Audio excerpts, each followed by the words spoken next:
Welcome, champions, to the next overview and tier list ranking on any new or reworked champion for Idle Champions. This is where we'll break down the event champions and rank them in my overall tier list for every champion in the game. But real quick, take a look at my cat, because I'm gonna remind you that I stream on Twitch and will be covering the champion we talk about in today's video the same day it's released there, so stop in and say hi. As per the usual, this event we have one new champion, and then, following the next week, one reworked champion. Tess and Kthris. Meaning today, we're talking about the new champion Tess. The chaotic good, elf, rogue support, hanging out in seat 8. Her basic attack is a hand crossbow, which of course counts as a ranged attack that hits the closest enemy for one hit. Her ultimate, Deadly Dance, will have her throw her dagger at the enemy with the most health for one ultimate hit, then teleports and deals another ultimate hit to all nearby foes. Now, as Tess is part of a new affiliation, there's something to note here in her passive ability, Uggy.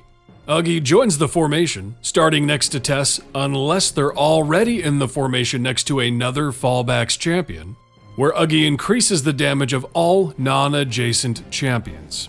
It's important to note Uggy can be a part of anybody from the fallbacks, it seems, as there are mechanics that the fallbacks as a whole will be adding to Uggy. For one example, within Tess's formation abilities, she has Unleash Uggy, where Uggy's buff is increased by what seems to be a multiplicative amount per champion that has something like this when Tess is in the formation. So we'll need to wait and be sure for the next fallbacks champion, but it seems like for every fallbacks champion that's going to give another multiplicative buff to Uggy. She also has Sneak Attack, where when Uggy is with Tess, Uggy attacks a random target whenever Tess attacks or disarms a trap. We'll be talking about that in a second. And Uggy's attack deals 5 seconds of Bud-based damage. So, besides Uggy, the primary way that Tess buffs the formation is through Lead the Way, where Tess increases the damage of all champions in the columns behind her. This is kind of a strange one, since she isn't a tank and she's simply a support. Behind her can get tricky to slot in your formation. However, we'll get to feats in a second, but I feel like it's important to mention there is a feat that will reverse this, making her buff everyone in front of her instead. To further boost her Lead the Way, she has a Plan for Everything, where she increases the effect of Lead the Way for each different role in the formation, stacking multiplicatively. This has all the makings to be a pre-stack ability, but it is not. Then, like was mentioned before, she has Trap Expert, where there is a 5% chance when an enemy dies that they drop a trap that Tess immediately spots. During Tess's next attack, rather than attacking, she leaps out and disarms the trap before it can harm any of her friends. For each trap disarmed this way, Lead the Way is increased by 10%, stacking additively, but it will persist through resets. So we have a permanent additive stacking ability, which is one of those that's at least nice to have, but will taper off rather quickly as it is additive. What is also important to note is, when she is disarming a trap, her attack during that disarm counts as melee.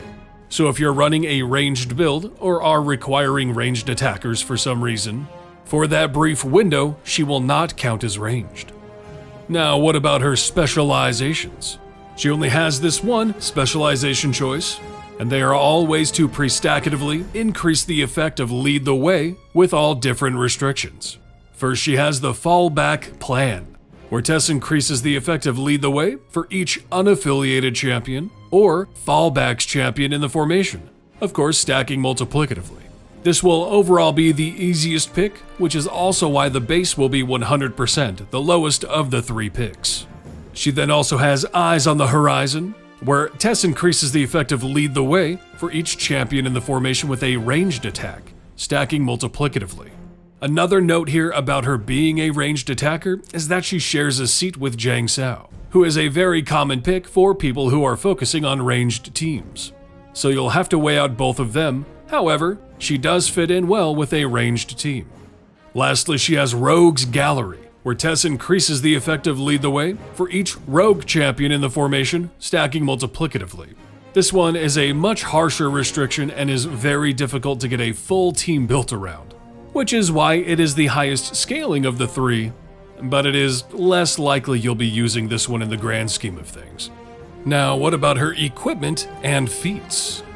Overall, her equipment is good, the first being a buff to lead the way. The second is Unleash Uggy, her A Plan for Everything, her Trap Expert, her Specializations, and this is her pre-stack item. And then lastly, Ultimate Attack Cooldown. Overall, her feats are pretty standard. Of course, look for her Specialization to slot as it is her pre-stack. But like I said earlier, she can also change the direction of where she buffs, whether it's in front of or behind her. She has a Constitution feat, which is important for her availability, and currently available in the shop and in 90 days available to purchase with gems. She has Sleeping Toxin, which grants her the control role, and 25% of her attacks stun her targets for 5 seconds. This will also increase the damage of all champions by 100%. Now, what about her achievement and adventure variants? Her achievement is very simple, requiring you to disarm 2,500 traps with her Trap Expert ability. This will eventually just happen naturally if you use her, or park yourself somewhere where you're killing a whole bunch of stuff and just let her disarm some traps.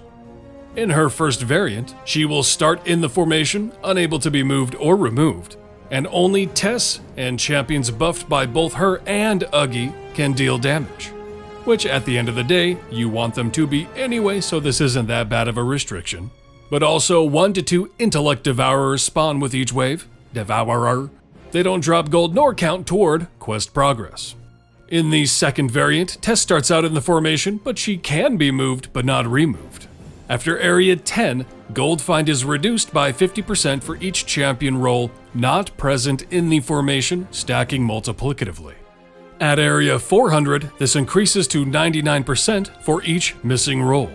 Now the big thing here is there's no restriction beyond that, so you can slot whoever you want, so just be sure you fill those roles. In her third variant, she can be moved but not removed, and you can only use champions that are rogues, have ranged attacks, are unaffiliated, or belong to the Fallbacks affiliation. And also 2 mobs will spawn with each wave, their speed increased by 200%, and they do not drop gold nor count toward progress. This one has the potential to be quite rough for newer or mid-game players, but once you've expanded your roster, there are plenty of options between those restrictions, unaffiliated in particular. Now, what about her availability? Baseline, she is available for every Day 1 Trials restrictions, and she qualifies for all of the patrons except for Vajra because of her Constitution.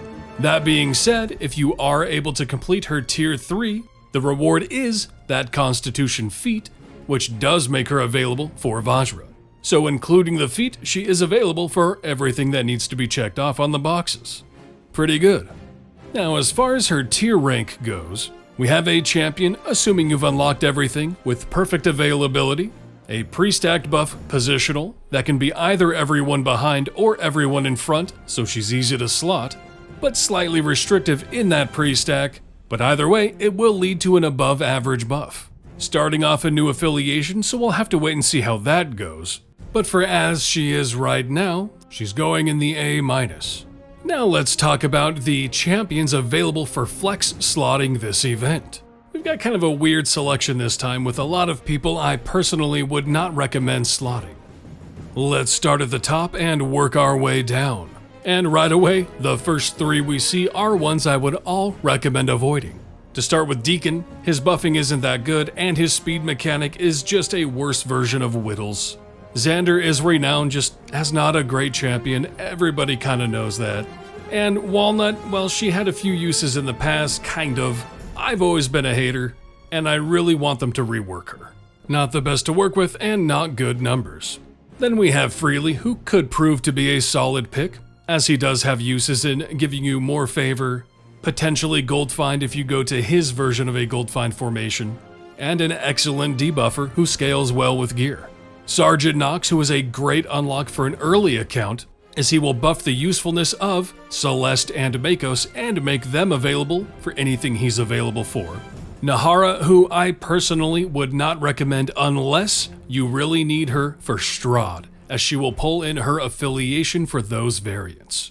But her speed mechanic is kind of like Deacon, where BBEG just does her mechanic better. Then we have Strongheart, who isn't a bad pick, with a few unique mechanics and decent buffing. Then Ursa can be a great pick, as she has an excellent pre-stack scaling buffer. Aeon is an alright pick, as she does have a unique mechanic of sneaking into other patrons. And Umberto can also be an excellent pick as a magical tank, with a mechanic where he can reach good numbers, but it requires a lot of time invested in the actual run. And that's gonna wrap it up for today. Thanks for dropping in and checking out the video. Hit that like, sub, and bell. Check me out on Twitch, all that crap. And of course, have a hell of a time out there, champion.